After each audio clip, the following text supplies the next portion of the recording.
এই ভিডিওতে আপনাদের দেখাবো sewing machine is the power supply board. Power আসে না, পাওয়ার না আসলে কিভাবে এটা রিপেয়ার করবেন। তো দেখতে পাচ্ছেন আমার সামনে is the power supply board মানে কন্ট্রোল বোর্ড। এই বোর্ডে মূলত পাওয়ার আসে না।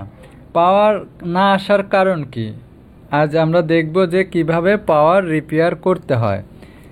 তো দেখতে পাচ্ছেন আমি সর্বপ্রথম জ্যাকগুলো খুলে নিচ্ছি।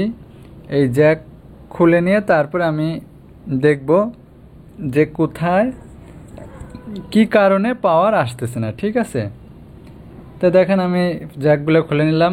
এইখানে দেখেন ভেরিস্টারটা ফুটে গেছে। দেখেন ফুটে দুই পাশের পার্ট বের হয়ে গেছে। এই যে আমার হাতের ওই পাশে দেখতে পাচ্ছেন, এই যে ফিউজের পাশে এইটা হচ্ছিল ভেরিস্টরটা ফুটে গেছে। আর ভেরিস্টরটা ফুটে গেলে কি কি প্রবলেম হতে পারে এটাও আমি আপনাদের বলে দিচ্ছি। জাস্ট ভিডিও একটু ফাস্ট করে দিয়ে আমি স্ক্রুগুলো খুলে নিচ্ছি, খুলে আমি আপনাদের দেখিয়ে দিচ্ছি যে এটা কিভাবে রিপেয়ার করবেন। ঠিক আছে, তাই মূলত সুইং মেশিনের যে কোনো বোর্ডই আপনি রিপেয়ার করতে পারবেন যদি এই সার্কিট বোর্ডের ডায়াগ্রামটা বুঝতে পারেন। ঠিক আছে, এইখানে আপনার আপনার মোটরের ফাংশন আছে, প্যাডেল ইউনিটির ফাংশন আছে, তারপর পাওয়ার সাপ্লাই ফাংশন আছে। হ্যাঁ, এইগুলো যদি আপনি স্টেপ বাই স্টেপ ফলো করেন তাহলে আপনি নিজেরাই ঠিক করে নিতে পারবেন। আর পার্টসগুলো মাপা জানতে হবে। ঠিক আছে, তা দেখতেই পারতেছেন এইখানে আমি যে খুলে নিয়েছি বোর্ড, খুলে নিয়েছি। নেওয়ার পর দেখতে পাচ্ছেন এখানে ভেরিস্টরটা কিভাবে ফুটে গেছে, একবার কালো হয়ে গেছে দুই পাশ থেকে। ওর যে ভেরিস্টরের যে এইটা থাকে এটা বের হয়ে গেছে, দেখতেই পাচ্ছেন। এই ভেরিস্টর যাওয়া মানে আপনার ফিউজটাও কেটে যেতে পারে। আবার আবার আপনার এই যে এইখানে যে এই আপনার কি বলে, এই যে এইখানে যে মোটর কন্ট্রোলিং ডিভাইস আছে, দেখেন এই যে আমি আপনাদের ভালোভাবে বুঝিয়ে দিচ্ছি। এই ভেরিস্টরটা যাওয়ার কারণ অনেক কিছু হয়। কোথাও শর্ট সার্কিট হলে ভেরিস্টরটা কেটে যায়, কিংবা ওভার কারেন্টের কারণেও কেটে যায়। আর এইখানে দেখতে পাচ্ছেন মোটর সেকশন। এই মোটর সেকশনের এই যে আপনার মসফেটগুলো আছে, এই মসফেটগুলো কেটে গেলেও, শর্ট হয়ে গেলেও আপনার এই ভেরিস্টর কেটে যায়। তাই এই মসফেটগুলো যদি কেটে যায় সেই কারণে কিন্তু আপনার এই জায়গায় যে কম্পোনেন্টগুলো আছে, রেজিস্ট্যান্স, তারপরে ট্রানজিস্টর, এগুলো কিন্তু আপনার এই কেটে যায়। ঠিক আছে, শর্ট হয়ে গেলে। তা মূলত যেহেতু আমার পাওয়ার নাই, পাওয়ার না থাকার কারণে আমাকে আগে দেখতে হবে পাওয়ার সেকশনটা।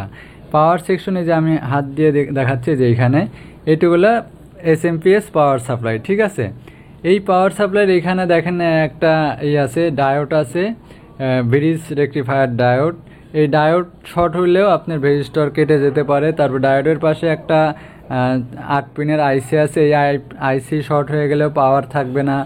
তারপরে এখানে ট্রানজিস্টর আছে, এটার জন্য আপনার পাওয়ার আসবে না। ঠিক আছে, যেহেতু পাওয়ারের প্রবলেম, আমি পাওয়ারটাকে দেখতে হবে। আর এই যে ট্রানজিস্টরগুলো ভালো করে, আইজিবিটি ট্রানজিস্টরগুলো ভালো করে মেপে দেখতে হবে যে এইখানে আমার ট্রানজিস্টরগুলো ঠিক আছে কিনা।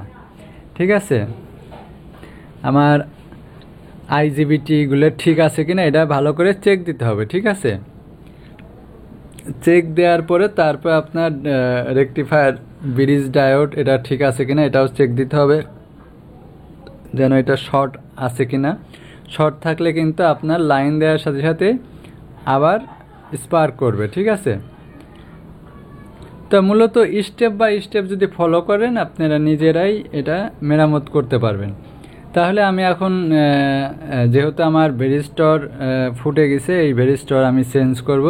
চেঞ্জ করার পর আমি এগুলো একটু চেক করে দেখব, কারণ ভিডিও অনেক বড় হয়ে যাবে, এর জন্য আমি আপনাদের অত কিছু দেখাচ্ছি না। জাস্ট আমি মেপে দেখছি, সব কিছু মেপে দেখার পরে ভেরিস্টরটা লাগিয়ে দিয়েছি। আশা করি আমার আদার্স যে পার্টসগুলো, কম্পোনেন্টগুলো, এগুলো ঠিক আছে। যেহেতু শুধু ভেরিস্টরটা কেটেছে, ওভারলোডের কারণেই কেটেছে। ঠিক আছে, এই ভেরিস্টরটা দেয়াই হয় ওভার কারেন্টটাকে প্রোটেক্ট করার জন্য। ঠিক আছে, এখন আমি জ্যাক লাগিয়ে আমি দেখব যে পাওয়ার অন হয় কিনা। যদি পাওয়ার অন হয় তাহলে তো আমার বোর্ড ওকে হয়ে গেল। ঠিক আছে, মূলত এইভাবে আপনারা কাজ করবেন। আশা করি আপনাদের বোঝাইতে পারছি। এরপরে যদি বোঝার কোনো ভুল থাকে তাহলে আমার কমেন্ট বক্সে জানিয়ে দেবেন, আমি চেষ্টা করব আরও ভালোভাবে বুঝিয়ে দেওয়ার জন্য। ঠিক আছে, এখন জাস্ট আমি পাওয়ার লাইন দিয়ে দেখব। ঠিক আছে, এখন এই যে পাওয়ার লাইন দিয়ে দিলাম, এখন সুইচ অন করে দেখব যে আমার দেখেন সুইচ অন করে দিয়েছি, এখানে দেখেন E4 লেখা আসতেছে, তার মানে E4 হচ্ছিল প্যাডেল ইউনিট সেকশন। E4 আসলে প্যাডেল ইউনিটের জ্যাক লাগানো হয় না, এই জন্য E4। আর এখানে কিন্তু কন্ট্রোল বোর্ডে আমার দুইটা বাতি জ্বলতেছে। ঠিক আছে, পাওয়ারের আর হচ্ছিল আউটপুটের সাপ্লাই, এটাও জ্বলতেছে, রিলে অন হয়ে গেছে। আমার কিন্তু বোর্ড রেডি হয়ে গেছে। জাস্ট এইভাবে আপনারা বোর্ডগুলো রিপেয়ার করবেন। ঠিক আছে, তাহলে আমি জাস্ট একটা ভেরিস্টর লাগিয়ে দিলাম আর বাকিগুলো চেক দিলাম, ঠিক আছে, আমার মেশিনের বোর্ড ঠিক হয়ে গেল। তবে ভালো থাকবেন সবাই, সুস্থ থাকবেন।